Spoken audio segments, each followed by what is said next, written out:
Nagsagawa ng isang dance fitness activity ang mga tauhan ng Regional Police Community Affairs and Development Unit NCR bilang paggunita sa Elderly Filipino Week sa DPWH Central Office, Bonifacio Drive, Port Area, Maynila.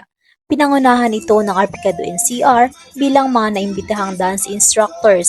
Ganadong nakihataw ang mga dumalo sa aktibidad at lubos din ang kanilang pasasalamat sa pagpapaunlak ng pulisya na maging parte ng kanilang selebrasyon.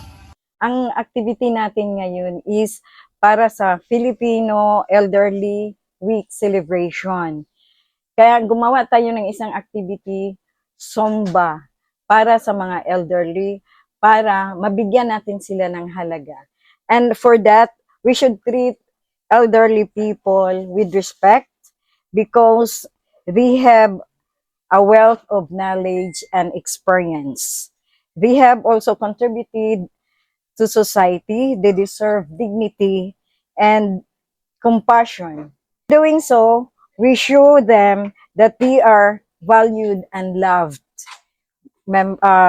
They are loved members of the community. Mga participants naman natin is from other offices, from bureaus, PMOs, service office, and also from other offices na nasa 2nd Street sila sa NCR.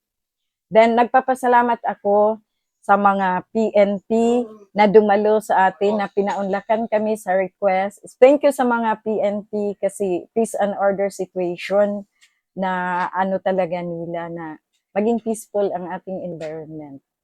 Tapos thank you din sa lahat dahil every time na merong mga activity, sila din, kagaya nung Zumba namin dati or yung fun run, sila din ang nandoon. Thank you sa lahat. Layunin ng aktibidad na ito na bigyang halaga ang ating mga senior citizen at tulungan silang mapalakas ang kanilang mga pangangatawan sa pamamagitan ng pag-iihersisyo na isang paraan sa pag-iwas ng anumang uri ng malubhang karamdaman. Dito sa tanggapan ng DPWH Manila, ako po ang iyong PNN correspondent, Patroluman ni Camille Mahiwag, alagad ng batas, tagataguyod ng Balitang Pulis.